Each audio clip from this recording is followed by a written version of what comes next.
Hi hello welcome to Kavya's media.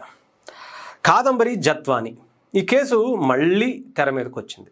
కరెక్ట్గా సంవత్సరన్నర 2 సంవత్సరాల్లో వస్తుంది. ఈ కేసు మీద చాలా చర్చలు జరిగాయి. చాలామందిని సస్పెండ్ చేసి కొంతమంది అప్రూవర్గా మారటం అది ఇది అనుకుంటే ఒక రేంజ్లో సెన్సేషన్ అయింది. గణేష్ గోల్డ్ తాకట్టులో ఉన్న బంగారాన్ని విడిపించి కొనబడును. సంప్రదించండి 9966651144. ఎక్కడో ముంబైలో ఉండేటువంటి నటికి ఆంధ్రప్రదేశ్లో ఉండేటువంటి ఒక రాజకీయ పార్టీకి ఏం సంబంధం? ఎందుకు అసలు ఆ అమ్మాయిని ఇక్కడ తీసుకొచ్చారు? ఏం చేద్దాం అనుకున్నారు? ఇవన్నీ పక్కన పెడితే మళ్ళీ ఇప్పుడు హైలైట్ అవుతున్నటువంటి పరిస్థితి. ఏం హైలైట్ అయ్యా, ఏం చేస్తున్నారయ్యా, ఏంటయ్యా వాళ్ళ దగ్గర ఉన్న ఆధారాలంటే ఏమీ ఉండవు. అదే కేసు ఆమె అప్పుడు ఇలా బ్లాక్మెయిల్ చేసిందని చెప్పి కేసు పెట్టారు. అదే కేసుని మళ్ళీ కొనసాగుతూ దాని తర్వాత కూటమి ప్రభుత్వం వచ్చిన తర్వాత చాలా ఎంక్వైరీలు వేసి చాలా క్లియర్గా ఒక కేసు ఫస్ట్ వైఎస్ఆర్సీపీ ఉన్నప్పుడు పెడితే రెండవ కేసు కూటమి ప్రభుత్వం వచ్చిన తర్వాత పెట్టింది. కాదంబరికి సంబంధించి బ్లాక్మెయిల్ చేసిందని, డబ్బులు వసూలు చేసిందని, ఆర్థిక లావాదేవీలపై కూడా దర్యాప్తు చేశారు.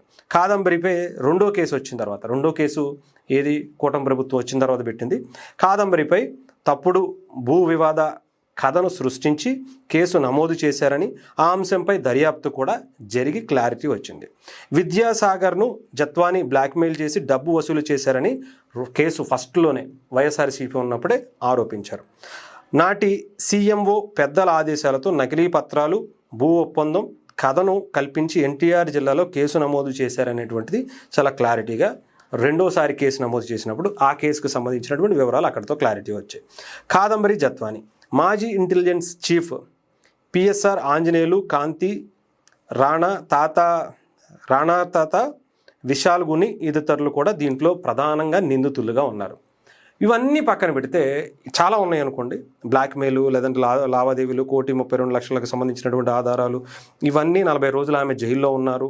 ఇవన్నీ చాలా ఇబ్బంది పెట్టారు. చోట కిడ్నాప్ చేసి ఆ అమ్మాయిని బెదిరించి, వాళ్ళ కుటుంబ సభ్యులను బెదిరించి ఇబ్బంది పెట్టారు. ఇవన్నీ కూడా రెండో ఫేజ్లో ఎంక్వైరీలో చాలా వరకు బయటపడిపోయాయి. సరే, ఇంత షో చేసుకునేటువంటి ఆ బ్యాచ్ వైఎస్ఆర్సీపీకి సంబంధించినటువంటి నాయకులు ఎక్కడ పప్పులో కాలేశారంటే అంతా బాగానే ఉంది. కానీ సరే, ఇప్పుడు ఆమె నిజంగానే బ్లాక్మెయిల్ చేసి అలాగే చేసింది అని అనుకుంటే మరి సునీల్ గున్ని ఎందుకు అప్రూవర్గా మారాడు?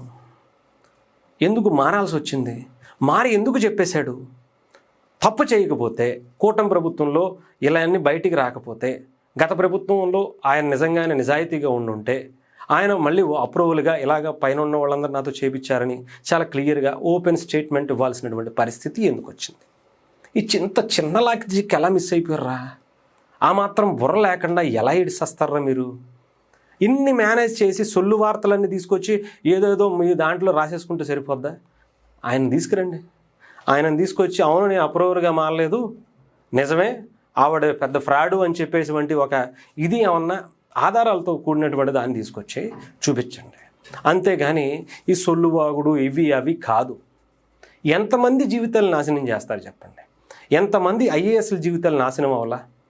రాజశేఖర రెడ్డి గారితో మొదలు పెడితే ముఖ్యంగా జగన్మోహన్ రెడ్డి గారితో ఆయన టచ్ చేసినందుకు ఎంతమంది ఐఏఎస్ఎల్ని ఇప్పటికీ ఆయన ప్రెస్ మీట్లలోకి వచ్చి ఐఏఎస్ఎల్ని ఐపీఎస్ఎల్ని ఎలా పడితే వాడు వీడు నేను వచ్చిన తర్వాత ఒక్కొక్కడిని ఎత్తుకొస్తా, గుడ్డలీడు తీసి కొడతా అనేటువంటి మాటలు మాట్లాడేంత స్థాయిలో 16 నెలలు జైల్లో ఉండొచ్చినటువంటి వ్యక్తి మాట్లాడుతుంటే వాళ్ళు ఊరుకుంటారా చెప్పండి? ఐఏఎస్లో ఐపీఎస్లో వాళ్ళ జీవితాలని, ఒక శ్రీలక్ష్మి గారు కావచ్చు, ఎంతమంది జీవితాలు పణంగా పెట్టి జగన్మోహన్ రెడ్డి గారిని ఈ స్థాయిలో కొన్ని వేల కోట్లు సంపాదించుకునేటువంటి పరిస్థితి చేస్తే వాళ్ళకి ఇచ్చేటువంటి గౌరవం అది. వాడు వీడు అనేటువంటి భాష. అంటే ఒకళ్ళు తప్పు చేశారు కదా అని చెప్పి మొత్తం వ్యవస్థనంతా కూడా మనల్ని వాడు వీడు అనేస్తే ఊరుకుంటారా? ఇలాగే ఉంటుంది. మీకేమన్నా ఉంటే ముందు ఆయనను తీసుకురండి. ఎవరైతే అప్రూవర్గా మారినటువంటి ఆ పోలీస్ ఐపీఎస్ అధికారిని తీసుకొచ్చి ఇదంతా కాదు, ఆవిడ చేసింది అప్పుడు నేను మాట్లాడింది ఇది, ఇప్పుడు మాట్లాడుతుంది ఇది అనేటువంటి దాని మీద ఒక క్లారిటీ ఫస్ట్ అక్కడి నుంచి తెచ్చుకోండి. అంతేగాని ఏయో సొల్లు కవర్లు, సొల్లు వార్తలన్నీ తీసుకొచ్చి లేదు అప్పుడు జరిగిందే కరెక్ట్ అంట, ఆమె నిజంగానే బ్లాక్మెయిల్ అంట, ఏవిరా ఆధారాలు? ఒక్కటి కూడా ఆధారాలు లేకుండా సొల్లు వార్తలు ఎందుకురా? గాలిలో వార్తలు అంటే మీ ఛానల్లో వచ్చేటువంటి గాలి వార్తలే అనేటువంటి ఆలోచన ఎప్పటికీ జనాలకు ఉంది. ఆధారాలు లేకుండా సొల్లు కవర్లు ఎందుకురా? ఏది ఆధారం? ఏది? గాలి వార్తలు కాకుండా ఆధారాలతో బయటకు వచ్చి మాట్లాడితే బాగుంటుందిరా అనేది ప్రజలు కోరుకునేటువంటి పరిస్థితి అయితే ఉంది.